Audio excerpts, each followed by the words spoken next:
Hai Sobat Kata Cerita, sudah siap dengarkan cerita selanjutnya? Let's go! Bab 26. Enggak apa-apa bah, insya Allah masih enggak akan rugi kok, ucap Fatir. Tapi nak, tetap saja itu enggak baik.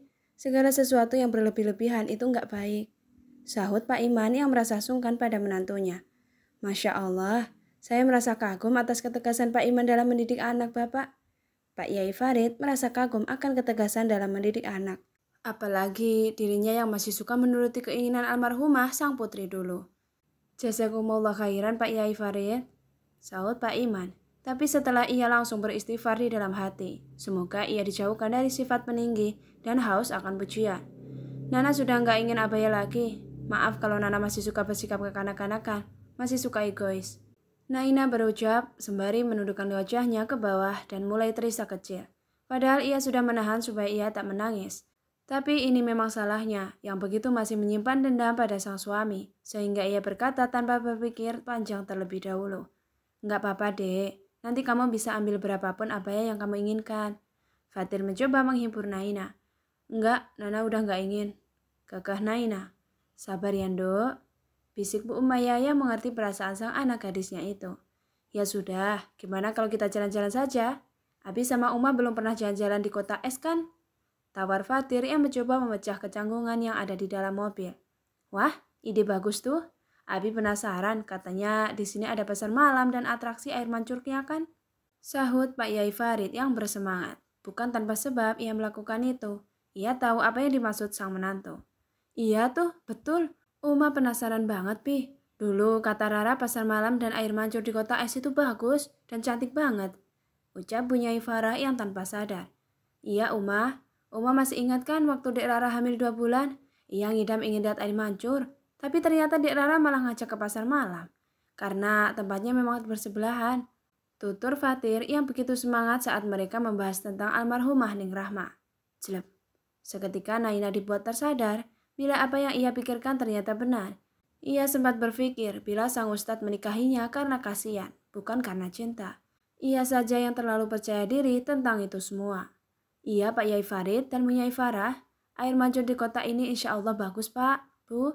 Makanya almarhumah Ning Rahmah sampai suka. Sahut Pak Iman yang juga lupa akan perasaan ini. Bagaimana dek, kita ke sana saja atau kamu punya tujuan lain?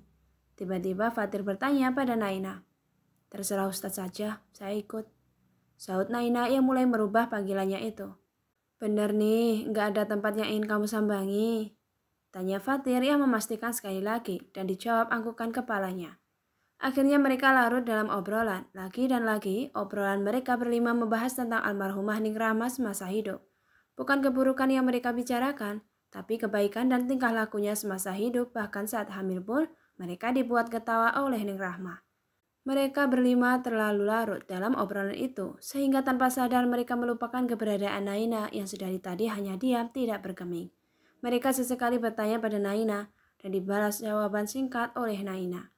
Mereka berpikir bila Naina masih merasa lelah atau apalah, sehingga mereka membiarkannya saja, bukan niat mengabaikan, tapi lebih tepatnya mereka bingung harus berbicara seperti apa. Apalagi Naina yang terkenal kalam dan sekalinya menjawab, pasti jawabannya singkat, padat, dan jelas. Itu sebabnya mereka bingung harus bertanya seperti apa. Ternyata Naina jauh lebih kaku daripada Ustadz Fatir sendiri. Akhirnya perjalanan itu sampai juga di tempat tujuannya. Mereka bergegas keluar dari mobil begitu mobil selesai diparkir dengan benar. Alhamdulillah, akhirnya kita sampai juga. Celetuk punya Farah. Alhamdulillah. Timpal semua orang begitu mereka keluar dari dalam mobil. Ayo kita cari makan dulu, setelah itu kita baru lihat-lihat. Ajak Fatir yang memimpin jalan terlebih dahulu.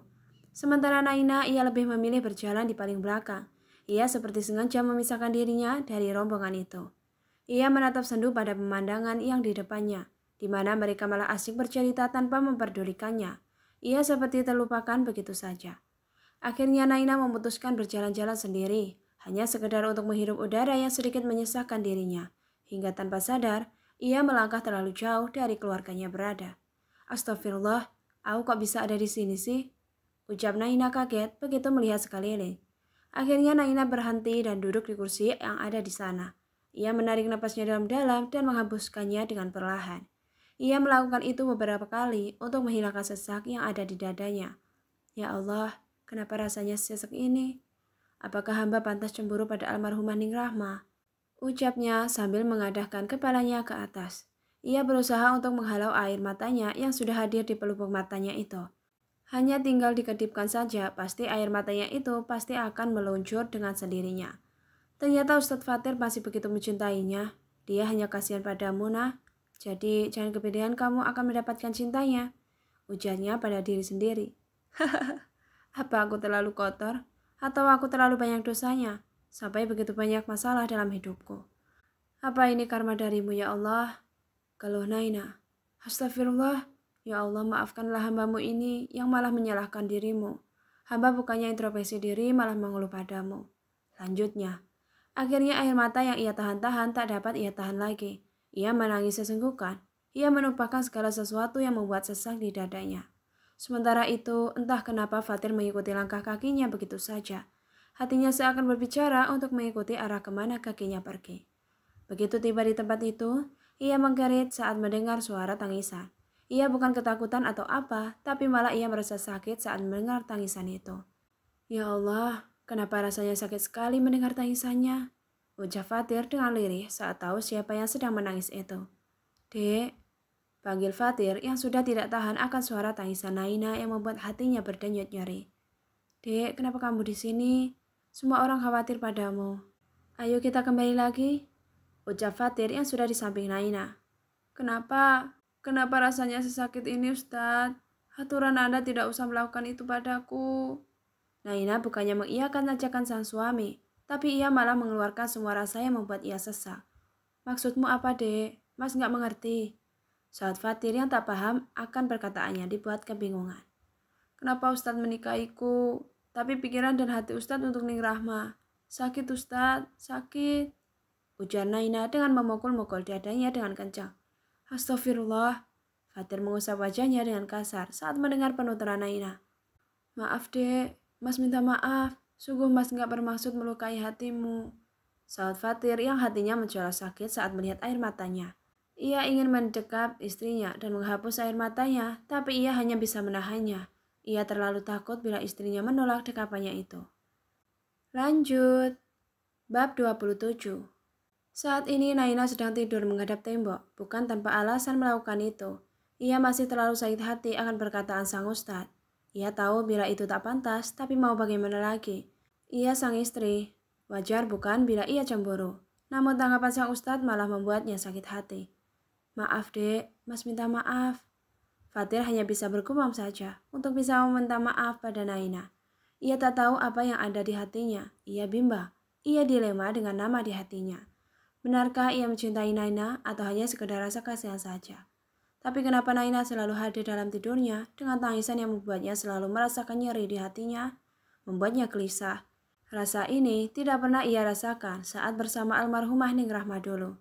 Ya Allah, tolong bantu hambamu yang saat ini sedang tersesat dalam kegundahan hati. Pinta Fatir pada sang Khalik. Sungguh, Dek, Mas tak tahu apa yang ada di hati Mas saat ini. Benarkah Mas mencintai atau hanya iba saja? Ujar Fatir yang tidak sadar bila ternyata Naina masih mendengar itu. Dek, Mas mohon, bantu Mas untuk meyakinkan hati Mas ini. Mas sungguh dilema saat ini. Fatir mengeluarkan semua yang membuat dadanya terasa sesak. Kamu hadir dalam mimpi Mas, dengan tangisan yang menyayat hati Mas. Lanjutnya, Naina yang mendengar itu semua hanya bisa meneteskan air matanya. Ia hanya bisa menahan suara sesenggukan itu. Ia tak ingin Ustadz Fatir mengetahui bila ia mendengar semua perkataannya tadi. Akhirnya tak terasa mereka tertidur dalam kebimbangan hatinya masing-masing. Hingga tanpa sadar mereka saling memeluk. Fatir beranggapan bila Naina adalah Rahma dan Naina beranggapan bila yang ia peluk adalah Guling. Tapi Naina terbangun saat mendengar ricauan milik sang suami. Dek, Mas rindu sekali, tolong jangan pergi tinggalin Mas. Ricau Fatir. Naina yang mendengar itu merasa sedikit membaik. Ia mengira Fatir berbicara padanya. Namun lagi-lagi ia harus tersadar oleh kenyataan bila Fatir mengumam nama Ning Rahma. Mas kangen sama kamu, Rara. Mas rindu sekali. Jangan pergi lagi ya dari Mas Ra. Mas nggak bisa hidup tanpa kamu dan anak kita, Ra. Ujar Fatir yang masih bermimpi. Bahkan Naina melihat bila sang suami tertawa kecil dalam tidurnya itu. Anak Abi cantik sekali, jangan pernah tinggalin Abi ya nak. Kamu dan ibumu adalah dunia Abi sayang. Kamu dengarkan Ra, bila kamu sama Zahra adalah dunia Mas. Sambung Fatir yang tertawa dalam mimpinya. Naina hanya bisa tersenyum miris. Sebegitu cintanyakah kamu Ustadz pada almarhum Maning Rahmah? Bahkan dalam tidurmu saja kamu masih menyebut namanya. Padahal aku ada dalam dekapanmu Ustadz. Ucap Naina dalam batin. Karena tidak kuat lagi mendengar ricauan sang suami yang selalu menyebut dan mengumam nama almarhumah istrinya itu, Naina memutuskan untuk bangkit dari tidurnya dan melihat jam yang ada di kamarnya. Ia pun lekas melepaskan ini tantangan sang suami dari pinggangnya saat ini. Setelah berhasil, ia pun bergegas menuju kamar mandi guna mengambil air wudhu. Setelah berwudhu, Naina bersiap-siap untuk sholat tahajud seperti biasanya. Tanpa berniat membangunkan sang ustadz, Naina sholat seperti biasanya. Tapi saat di tengah-tengah sholatnya, tiba-tiba saja dirinya menangis sesenggukan. Ia berusaha menahan suara tangisnya, supaya tak membangunkan mimpi indah sang suami yang sampai saat ini masih berkelana dalam mimpinya itu. Naina sudah selesai dalam sujudnya. Kini ia sedang berdoa pada sang pencipta dan sang maha membolak-balikan hati manusia. Ya Allah ya Rabb, tolong bantu hamba. Kenapa rasanya sesakit ini hati hamba? Saat suami sedang menyebut nama wanita lain, bahkan dalam tidurnya saja, ia masih menyebut namanya. Ungkap Naina sambil menangis. Akhirnya pertahanan Naina jebol juga. Ia menangis dalam sholatnya. Ia menangis dengan sesenggukan sambil sesekali memukul dadanya yang terasa sesak. Dan ia juga melafalkan istighfar untuk menghentikan emosi yang tak stabil dalam dirinya. Ustadz Fatir bermimpi. Dalam mimpinya ia mendengar suara gema Naina yang mengungkapkan rasa sesak di dadanya. Ia yang saat itu asik dalam mimpinya seakan ditarik paksa untuk kembali ke dalam dunia nyata. Saat ia terbangun, ternyata jam sudah menunjukkan pukul 2 dini hari. Ia pun lekas bangun dan mencari Rahma yang ia pikir itu nyata. Tetapi sesaat kemudian ia menyadari sesuatu kalau yang ia rasakan itu hanyalah mimpinya saja. Ia pun mengucapkan istighfar untuk menyadarkan dirinya sendiri. Tapi yang membuat tertegun adalah suara tangisan Naina yang membaca ayat suci Al-Quran. Bahkan dalam melantunkan ayat suci saja, Naina sesekali masih sesenggukan. Ya Allah, apa yang sebenarnya terjadi? Fatir bingung dengan keadaan saat ini. Akhirnya ia pun memilih segera berlalu ke dalam kamar mandi untuk berwudu terlebih dahulu sebelum ia melaksanakan sholat tahajud juga. Begitu ia selesai berwudu, ia melihat Naina sedang melempit mukena yang ia pakai. Dek, udah selesai ngajinya. Kenapa nggak bangunin mas? Kan kita bisa sholat bareng. Katanya dengan senyum. Tak apa, saya hanya tidak ingin mengganggu mimpi indah Ustadz saja. Kalau begitu, saya permisi. Assalamualaikum. Saud Naina dengan cuek dan berlalu begitu saja dari hadapan sang suami setelah ia selesai menaruh lipatan dan Al-Quran pada tempatnya. Kamu mau kemana, dek? Tanya Ustadz Fatir yang melihat Naina berjalan keluar dari kamarnya itu. Bantu Umi, sahutnya. Astagfirullah, sebenarnya ada apa lagi dengan Nai? Saya sungguh bingung dengan dirimu. Gumam Fatir yang menatap sendu ke arah istrinya. Ia bahkan tak merasa bersalah sedikit pun pada Naina. Bahkan ia merasa bingung akan sikap Naina yang terkesan seperti kekanak-kanakan itu. Akhirnya Fatir memilih untuk sholat terlebih dahulu sebelum waktunya habis. Urusan Naina, ia pikir nanti setelah ini, ia perlu bicara dengannya. Sementara itu, saat Naina sedang berada di ruang tamu rumahnya, ia menerawang masa depan rumah tangganya bila seperti ini terus akan dibawa kemana. Bila saat ini yang ada di hati dan pikiran sang suaminya hanya ada Ning Rahma saja. Kalau boleh jujur, ia ingin berpisah saja. Biarlah ia menyimpan rasa untuk sang ustadz itu sendiri, daripada harus bersama, tapi dia malah masih terpaku dengan masa lalunya. Hati istri mana yang tak sakit? Ia akui bila cemburu itu tidak boleh secara berlebih-lebihan dalam Islam. Tapi mau bagaimana lagi? Hatinya sakit. Saat sang suami menyebut nama Ning Rahma, bahkan dalam tidurnya sekalipun. Apakah ia harus meminta cerai saja, mumpung mereka masih menikah siri? Tapi apakah Ustadz Fatir akan mengabulkan permintaannya itu? Sepertinya tidak. Jadi sudah jelas bukan bila Ustadz Fatir menikahinya karena rasa iba saja, bukan rasa sayang apalagi cinta. Ia saja yang terlalu banyak berharap, hingga begitu ia terhempas oleh kenyataan rasanya sesakit ini. Bersambung. Lanjut di bab 28 ya.